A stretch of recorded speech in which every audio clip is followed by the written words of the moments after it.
예수님의 제자 베드로와 요한은요, 기도 시간이 되어서 성전으로 올라가고 있었습니다. 그때 미문이라 부리는 이 성정문에 앉아서 날마다 구걸하고 있던, 태어나면서부터 걷지 못하던 한 사람이 거기에 있었습니다. 그 사람은 항상 그래왔듯이 베드로와 요한에게도 동일하게 구걸을 하는데요, 그때 베드로가 이렇게 말을 합니다. 오늘 본문의 전 문맥에 해당되는 구절인데 사도행전 3장 6절 한번 찾아보겠습니다. 오늘 본문에서 조금만 위로 올라가면 있습니다. 3장 6절 제가 읽어드리겠습니다. 베드로가 이르되 은과 금은 내게 없거니와 내게 있는 이것을 내게 주노니 나사렛 예수 그리스도의 이름으로 일어나 걸으라 하고, 베드로의 이 선포 직후에 놀랍게도 나면서부터 걷지 못했던 그 사람의 발과 발목에 힘이 생겨나면서요, 갑자기 뛰고 걷기 시작합니다. 날마다 같은 자리에서 앉아서 구걸하고 있던 사람이었고, 그 앞으로 수많은 사람들이 성전으로 기도하면서 올라갈 때 그 사람을 봤었기 때문에 적잖은 사람들이 그를 기억하고 있었을 겁니다. 기도하러 올라가기 바로 몇 시간 전만 해도 평상시 같이 미문에 앉아 구걸하고 있던 그 사람이 갑자기 자신들 앞에서 걷고 뛰고 있으니까 수많은 사람들이 놀랄 수밖에 없었겠죠. 10절입니다. 그가 본래 성전 미문에 앉아 구걸하던 사람인 줄 알고 그에게 일어난 일로 인하여 심히 놀랍게 여기며 놀라더라. 다시 걷고 뛰게 된 그 사람이 지금 자신을 고쳐준 이 베드로와 요한을 붙잡습니다. 그러자 자연스럽게 이 고침받은 사람, 놀라운 일을 경험한 이 사람을 주목하고 있던 수많은 사람들의 시선이 베드로와 요한에게로 옮겨지는 것이죠. 지금 많은 사람들이 자신을 바라보고 있다는 것을 인지한 이 베드로와 요한은요, 이제 자신을 바라보고 있는 그 사람들에게 이야기하기 시작합니다. 12절입니다. 베드로가 이것을 보고 백성에게 말하되 이스라엘 사람들아, 이 일을 왜 놀랍게 여기느냐? 우리 개인의 권능과 경건으로 이 사람을 걷게 한 것처럼 왜 우리를 주목하느냐? 분위기상 자연스럽게 시작된 이야기였지만 베드로의 이야기는 한편의 설교가 되어 그곳에 모여있는 자들에게 중요한 가르침을 주고 있습니다. 베드로는요, 그의 설교를 이렇게 시작하죠. 여러분, 우리를 주목할 게 아닙니다. 베드로와 요한, 저를 주목할 게 아니다라는 거예요. 우리가 아니라 나면서부터 걷지 못했던 그 사람을 일으켜 세운 엄청난 권능과 경건의 원천 되시는 예수님께 주목하세요. 13절부터 15절인데요, 좀 길지만 우리 함께 같이 읽어보겠습니다. 오늘 본문 앞에 보면 있는 우리 사도행전 3장 13절부터 15절 함께 읽겠습니다. 아브라함과 이삭과 야곱의 하나님 곧 우리 조상의 하나님이 그의 종 예수를 영화롭게 하셨느니라. 너희가 그를 넘겨주고 빌라도가 놓아주기로 결의한 것을 너희가 그 앞에서 거부하였으니 너희가 거룩하고 의로운 일을 거부하고 도리어 살인한 사람을 놓아주기를 구하여 생명의 주를 죽였도다.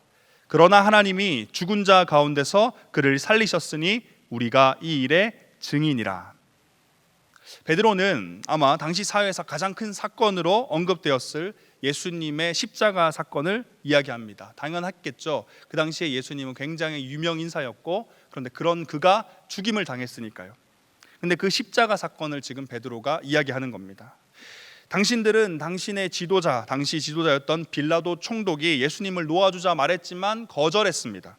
거룩하고 의로우신 예수님을 거부하고 도리어 살인한 사람 이 바라바를 놓아주자고 했습니다. 그 결과 당신들은 생명의 주를 죽였습니다. 하지만 하나님은 죽은 자 가운데 있던 그를 다시 살려내셨고 제가 베드로와 요한이 그 증인입니다. 이렇게 이야기를 하는 거죠. 이어서 베드로는요, 놀라운 이야기를 시작합니다. 16절인데요. 그 이름을 믿음으로 그 이름이 너희가 보고 아는 이 사람을 성하게 하였나니 예수로 말미암아 난 믿음이 너희 모든 사람 앞에서 이같이 완전히 낫게 하였느니라. 지금 하나님은요, 예수를 죽인 사람들, 살인한 사람을 오히려 살려내고 거룩하고 의로운 예수님을 죽이자고 했던 그 사람들을 향해서 하나님은 보복을 하신 게 아니라 오히려 예수 이름을 믿는 자들에게 병을 낫게 하는 은혜를 주셨다라고 지금 설명하고 있죠. 계속해서 17절 18절인데 형제들아 너희가 알지 못하여서 그리하였으며 너희 관리들도 그리한 줄 아노라. 그러나 하나님이 모든 선지자 입을 통하여 자기의 그리스도께서 고난 받으실 일을 미리 알게 하신 것을 이와 같이 이루셨느니라. 당신들은 알지 못해서 예수님을 십자가에 못 박은 것입니다. 예수님이 죽으신 것마저도 하나님의 뜻이었으니 이제 회개하고 돌이켜서 죄 용서를 받으세요 라고 지금 베드로가 설교하는 겁니다. 19절입니다. 그러므로 너희가 회개하고 돌이켜 너희 죄 없이 함을 받으라. 이어서 베드로는요, 회개하고 돌이켜서 죄 없이 함을 받는 자들, 다시 말해서 지금 걷고 뛰고 있는 이 사람이 예수님의 이름을 믿음으로 용서받고 구원받은 것처럼 예수님의 이름을 믿는 이 사람들에게 주어지게 되는 두 가지 선물이 있다, 두 가지 약속이 있다라고 하면서 그 이야기를 하는 겁니다. 첫 번째는 19절의 뒷부분인데요, 이같이 하면, 다시 말해서 예수님의 이름을 믿으면 새롭게 되는 날이 주 앞으로부터 이를 것이다. 하나님으로부터 주어지는 새롭게 되는 날, 다시 말해서 거듭남입니다. 영원히 지워지지 않을 것 같은 낙인과도 같은 이 죄인이라는 신분이 하나님의 은혜로 예수 그리스도의 피로 의인으로 바뀌는 거예요. 완전히 그래서 새롭게 태어나는 일이 주어질 것이다. 이게 첫 번째 약속입니다. 두 번째 약속은 뭐냐면 오늘 본문 20절 21절인데요. 또 주께서 너희를 위하여 예정하신 그리스도 곧 예수를 보내시리니 하나님이 영원 전부터 거룩한 선지자들의 입을 통하여 말씀하신 바 만물을 회복하실 때까지는 하늘이 마땅히 그를 받아두리라.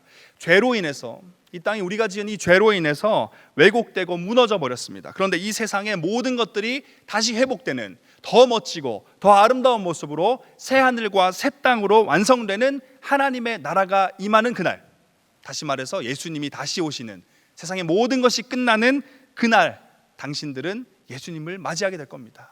예수 이름을 믿는 자들이 받는 두 번째 약속이 이거다라는 거예요. 이제는 죄인의 신분이 아니라 의인의 신분으로 바뀌게 되고, 거듭남이죠. 또 모든 세상이 끝나는 마지막 날에 다시 오실 예수님을 두려움으로, 떨림으로, 나 이제 끝났구나 이런 마음이 아니라 기다렸다, 이제 고대했던 예수님이 오셨다라는 마음으로 기쁨으로 그 예수님을 맞이하게 되는 것, 이 두 가지가 하나님 앞에 회개하고 돌이켜서 죄사함 받은 자들이, 다시 말해서 예수님의 이름을 믿는 자들에게 주어지는 약속, 선물이다라고 지금 베드로가 설교하고 있는 겁니다. 지금까지 베드로 설교를 정리해 보면 이런 것이죠. 베드로는 비록 여러분이 예수 그리스도를 못 박아 죽이는 죄를 범했지만 그마저도 하나님의 계획 안에 있습니다. 하나님께서는 예수님의 이름을 믿으면 당신들이 죄를 지었어도, 그래서 용서를 구하고 회개만 한다면 지금 당신들 앞에 서 있는 이 나면서부터 걷지 못했던 이 자가 걷고 뛰는 것처럼 도무지 해결할 수 없는 인생의 문제를 해결받을 수 있을 겁니다. 예수님의 이름을 믿으면 죄인에서 의인으로 신분이 변화될 것입니다. 마지막 날 모든 것이 끝나고 완전히 회복될 그날에 예수님을 기쁨으로 맞이하게 될 것입니다. 여기까지 베드로의 설교를 들어보면요, 자연스럽게 이런 질문이 생기겠죠. 이 사람이 믿으라고 요청하고 있는 이 예수라는 사람이 도대체 누군가? 그들의 머릿속에는 그저 반역자로, 모욕자로, 하나님을 모욕한 사람으로 살다가 십자가에 달려 죽은 힘없는 존재로밖에 인식이 안 됐거든요. 그럼 자연스럽게 이런 질문을 하는 겁니다. 도대체 누군가? 그가 믿고 의인이 되어서 천국 들어가게 만든다는 이 예수라는 사람이 도대체 누군가라는 생각을 하게 될 겁니다. 이제 베드로는 자신의 설교 나머지 부분에서 그의 이름을 믿는 모든 자들에게 선물을 주시고 마지막 날에 다시 오실 분, 바로 예수 그리스도에 대해서 다시 한 번 더 구체적으로 설명하기 시작합니다. 우리가 예수님을 부를 때 다양한 호칭으로 부르는데요, 예수 그리스도도 그 중에 하나입니다. 이 그리스도는 기름 부음 받은 자를 뜻하는 것이고, 기름 부음 받는 자는 당시에 세 가지 직분이 기름 부음 받는 것입니다. 선지자, 제사장, 왕, 이렇게 세 종류의 사람들이 기름 부음을 받았는데요, 예수님이 그리스도로 불리는 것은 당연히 예수님이 선지자이시며 제사장이시고 왕이시기 때문입니다. 그리고 오늘 본문에서 베드로는 그 중에서도 세 가지 직분 중에서도 선지자 되신 예수님께 주목하여서 예수님을 설명하고자 해요. 22절입니다. 모세가 말하되 주 하나님이 너희를 위하여 너희 형제 가운데 나 같은 선지자 하나를 세울 것이니 너희가 무엇이든지 그의 모든 말을 들을 것이라. 구약시대 애굽에서부터 광야의 삶까지 이스라엘 백성들을 섬겼던 모세가 말합니다. 하나님이 너희를 위하여 나 같은 선지자를 세울 것이다. 너희는 무엇이든지 그 선지자의 모든 말을 들어야 한다 라고 말하면서 이어지는 23절은 이렇게 말합니다. 누구든지 그 선지자의 말을 듣지 않으면 멸망당할 거다. 베드로는 모세의 말뿐만 아니라 사무엘 이후에 이어지는 모든 선지자들의 말도 인용하는데요. 23절입니다. 모세뿐만 아니라 사무엘 때부터 이후의 모든 선지자들도 새롭게 세워질 한 선지자, 그의 모든 말을 반드시 들어야 하는 한 선지자가 세워질 것이라고 말했다라고 베드로가 말하고 있습니다. 정리해 본다면 지금 베드로가 자신의 설교를 통해서 설명하고 있는 선지자는 예수 그리스도죠. 그리고 그분은 모든 선지자들이 고대하고 있는 선지자, 다시 말해서 참 선지자였어요. 이 땅의 사람 선지자들은 다 예고편이었습니다. 예수님을 모방하고 있는 거죠. 진짜 참된 선지자를 보여주기 위한 준비 과정이었습니다. 그런데 그 예수님은 참 선지자로 이 땅에 오신 것이죠. 여러분, 선지자가 어떤 일을 하는 사람입니까? 선지자는요, 하나님의 뜻, 하나님의 말씀을 그의 백성들에게 전달해주는 메신저입니다. 그런 점에서 본다면 참 선지자 되신 예수님은 이 땅의 그 어떤 선지자들보다도 완벽하게 온전히 하나님의 뜻을 전하신 분이다라고 볼 수 있는 거죠.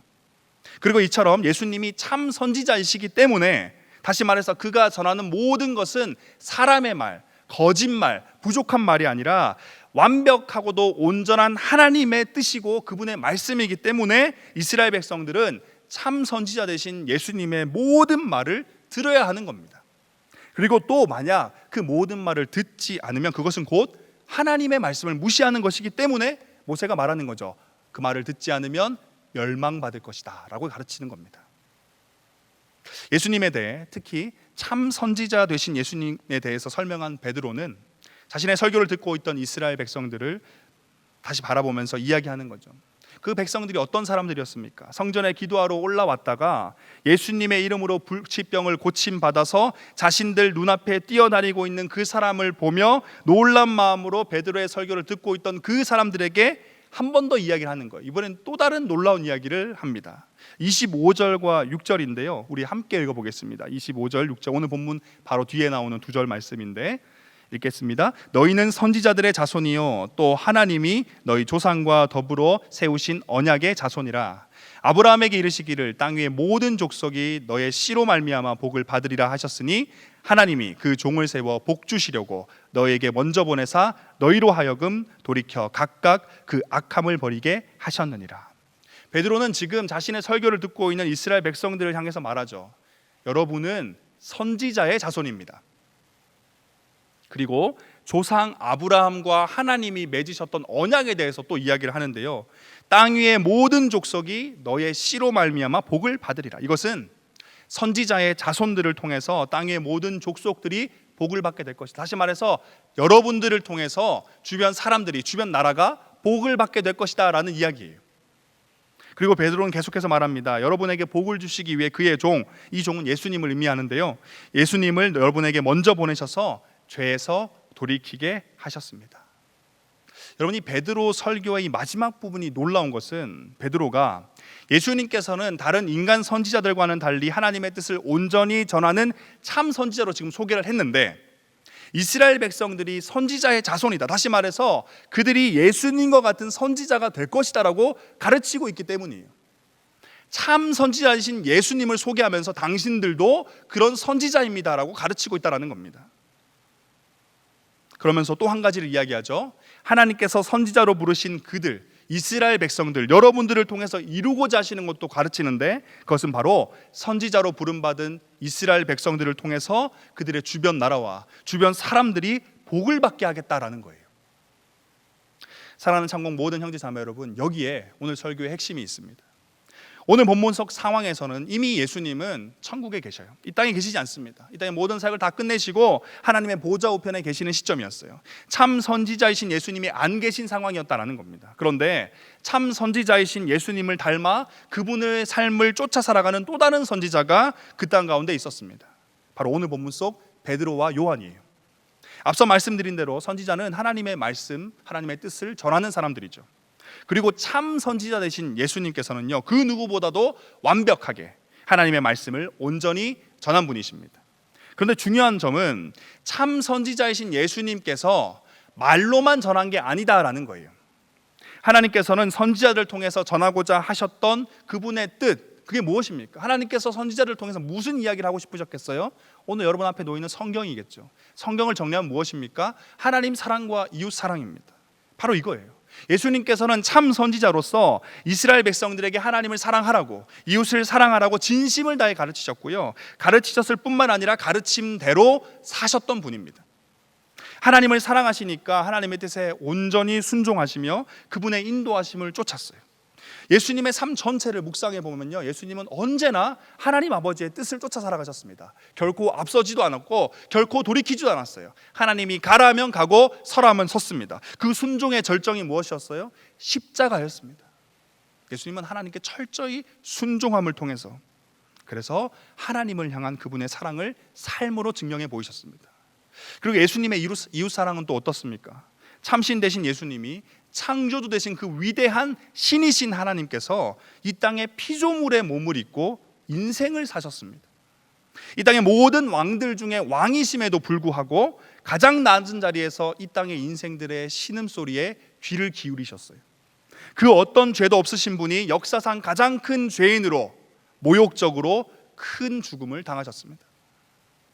이처럼 예수님께서는 자신의 인생 전체를 통해서 이웃사랑을 증명해 보이셨죠. 그리고 그런 참 선지자이신 예수님을 통해서 이 땅의 모든 사람들이 받은 건 무엇입니까?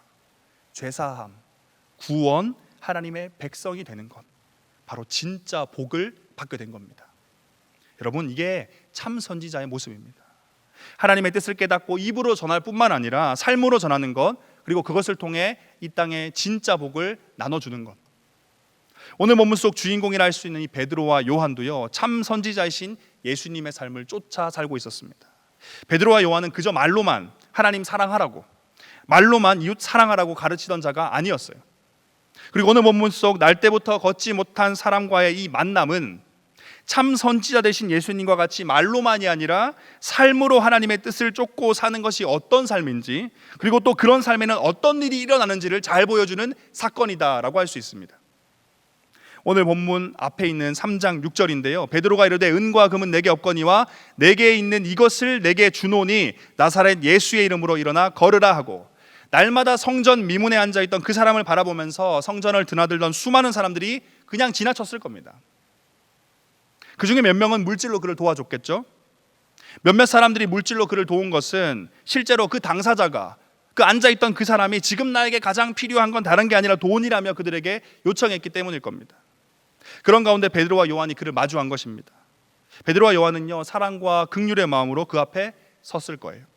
그리고 베드로는 그가 필요로 하다고 말하는, 그래서 이미 많은 사람들이 그에게 주고 있던 물질이 아니라 전혀 다른 것, 그의 인생의 문제를 근본적으로 해결해 줄, 그의 인생의 아픔을 근본적으로 치료해 줄 참된 복, 진짜 복을 전해줬습니다. 바로 예수 그리스도의 이름이죠. 그리고 놀랍게도 그 이름이 그의 무너진 인생을 회복하게 만들었습니다. 상한 심령을 치료해 줬어요. 지금껏 날마다 성전 미문에 앉아서 많은 돈을 받은 날도 있을 겁니다. 때로는 적은 돈을 받은 날도 있겠죠. 그런데 아마도 바로 이 날이 그의 인생에 있어서 가장 기쁜 날, 가장 만족스러운 날, 가장 평안한 날이었을 겁니다. 왜 그럴까요? 그 누구도 해결하지 못할 문제, 심지어는 자기 자신도 이건 해결 못해 라고 결론 내렸던 그 문제, 그래서 아예 잊어버리고 살고 있던 인생의 가장 근본적인 문제, 인생의 가장 큰 아픔, 그것을 치료받고 회복되었기 때문입니다. 태어나면서부터 걷지 못했던 자에게 가장 큰 복, 진짜 복, 그에게 필요한 진짜 복은 무엇일까요? 평생 써도 다 못 쓸 만큼의 많은 돈일까요? 명예와 권세일까요? 멋지고 의리의리한 집일까요? 아니죠. 다시 걷고 뛰는 겁니다. 진짜 복이 참 선지자 되신 예수님을 쫓아 선지자의 삶을 살던 제자들을 통해서 그에게 전해진 것입니다. 8절이죠. 뛰어 서서 걸으며 그들과 함께 성전으로 들어가면서 걷기도 하고 뛰기도 하며 하나님을 찬송하니, 지금 한 구절에 똑같이 반복되고 있죠. 뛰어 걸었다, 뛰어 걸었다. 그가 얼마나 기뻤으면. 그리고 뒤이어서 베드로가 다시 한 번 더 정확히 짚고 넘어갑니다. 16절입니다. 그 이름을 믿음으로, 그 이름이 너희가 보고하는 이 사람을 성하게 하였나니, 그 이름이 했다. 예수로 말미암아 난 믿음이 너희 모든 사람 앞에서 이같이 완전히 낫게 했다. 예수 그리스도의 이름이 상한 심령을 회복하게 했다라는 거예요. 완벽하게 회복하게 했다는 거예요. 돈으로 회복될 수 있죠. 치료될 것 같았을 거예요. 많은 돈 받으면, 구걸해서 사람들의 위로의 말씀 받으면 어느 정도 회복되는 것 같아요. 하지만 완전히 회복되지는 않았죠. 그러니까 날마다 성전 미문에 앉아 있었던 것 아닙니까? 그런데 예수 이름이 그에게 전해지자, 진짜 복이 전해지니까 그의 인생이 완전히 회복된 겁니다. 사랑하는 창공 모든 형제 자매 여러분, 우리는 매주 하나님의 말씀을 듣고 있습니다. 또 매일 하나님의 말씀을 읽고 묵상하고 있죠. 아주 중요한 시간입니다.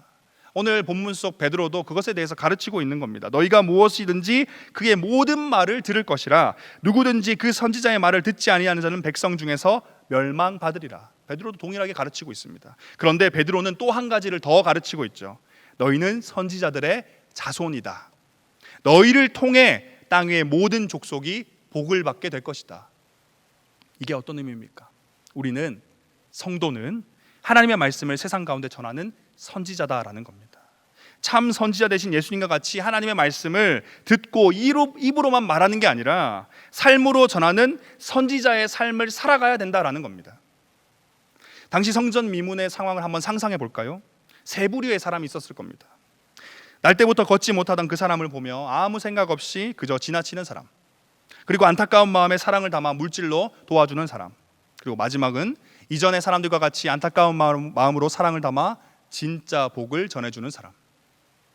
여러분, 앞서 말씀드린 세 부류의 사람들이 미문에 앉아있던 그 사람을 지나쳐서 들어간 곳이 어디입니까? 성전이에요. 무엇을 하러 가는 걸까요? 기도하러 가고 제사를 드리러 가는 겁니다. 하나님의 말씀에 순종하기 위해, 하나님을 사랑하고 이웃을 사랑하라는 그분의 말씀을 듣기 위해 지금 성전으로 가고 있는 길이다라는 거예요. 여러분, 여기서 우리는 진실하게 우리를 돌아봐야 됩니다. 우리가 하나님을 믿는다면, 우리가 하나님의 자녀이고 하나님의 백성이라 생각하고 있다면, 그래서 하나님을 예배하러 이 자리에 나왔다면, 성전 미문에 앉아있던 그 사람을 그냥 지나쳐서는 안 된다라는 거예요. 지난 한 주 여러분의 삶의 현장 속에서 바쁘다는 핑계로, 지친다는 이유로, 그 사람이 나를 힘들게 하고 속상하게 했다는 이유로 주저앉아 있던 그 사람, 마음이 상하고 인생이 무너져 내린 그 사람을 무시하고 지나치진 않으셨습니까? 물론 그 사람이 필요로 하는, 원하는 그것을 전해주는 것, 그것으로 그를 돕고 위로하는 것도 정말 귀한 모습입니다. 하지만 분명 적지 않은 사람들이 성전 미문에 앉아있던 그 사람이 필요하다라고 스스로 말하고 있는 물질을 전해줬지만, 말씀드린 대로, 우리가 확인한 대로 그의 인생의 근본적인 문제, 그의 삶을 사로잡고 있던 마음의 상처는 결코 해결되지 않았어요. 그러니 날마다 성전 미문에 나와 앉아 있었던 겁니다. 선지자로 부름받은 우리가 해야 하는 것, 성도인 우리가 해야 하는 것은 삶의 현장 속에서 만나는 마음이 상하고 인생이 무너진 사람들을 그냥 지나쳐서는 안 된다라는 거예요. 뿐만 아니라 그런 자들에게 오늘 본문 속 베드로처럼 진짜 복을 줘야 한다라는 겁니다. 그의 인생의 문제를 근본적으로 해결해 줄, 그의 인생의 아픔을 근본적으로 치료해 줄 예수 그리스도를 전해야 한다라는 거예요. 이것이 선지자로 부름받은 삶의 모습, 하나님의 말씀을 듣고 일부러만 말하는 게 아니라 삶으로 전하는 선지자의 삶이다라는 것입니다. 사랑하는 창공 모든 형제 자매 여러분, 결국 우리가 선지자로 살아가기 위해서는 세상의 방식과는 반대로 가야 합니다. 나 하나 챙기기도 바쁘고 힘든 세상인데, 내 경쟁자이고 이전에는 나를 힘들게 한 사람인데 누가 누굴 챙기고 신경 쓰나라고 말하는 이 세상과는 반대로, 힘드냐? 우리 술 한잔이나 하자, 담배 한 대나 같이 피자, 여행 가고 맛있는 거 먹자라며 누군가를 위로하는 이 세상과는 반대로, 하나님의 사랑과 이웃 사랑이라는 이 가르침을 삶으로 실천하기 위해 주저앉은 사람을 애써 외면하며 지나치지 않고 마음이 상하고 인생이 무너진 사람들에게 용기 내어 다가가는, 그리고 그런 그들에게 세상이 제시하는 가짜 복, 가짜 위로가 아니라 진짜 위로, 진짜 복, 칠흑 같은 어둠에 갇혀있던 나를 빛으로 이끌어내신, 깊은 절망 가운데 있던 나를 구원해내신 우리가 사랑하는 예수 그리스도를 전하는 것, 바로 이게 우리가 해야 되는 삶이다라는 거예요. 이번 한 주 참 선지자이신 예수님을 따라 살아가시는 그런 한 주가 되길 간절히 소망합니다. 말로만 하나님의 말씀을 듣고 전하는 그런 사람이 아니라 일상 속에서 내 삶으로 하나님의 말씀을 전하는 자가 되길, 그래서 참 선지자가 되길 축복합니다. 예수 그리스도가 진짜 복입니다. 내게 예수 그리스도가 필요했듯이 그에게도 내 친구에게도, 학과 선배와 후배, 그리고 교수님에게도, 부하 직원과 상사, 그리고 사장님에게도 예수 그리스도가 필요하다라는 거예요. 그 사람에게 예수 그리스도를 소개하는 한 주, 예수 그리스도의 이름으로 기도하며 축복하는 한 주, 예수 그리스도의 사랑으로 위로하며 다독여주는 한 주, 이런 한 주가 되시길, 그래서 그렇게 세상과 반대로 사셨던 참 선지자 예수님을 닮아 사는 우리 창공 모든 형제 자매님들 되시길 축복합니다.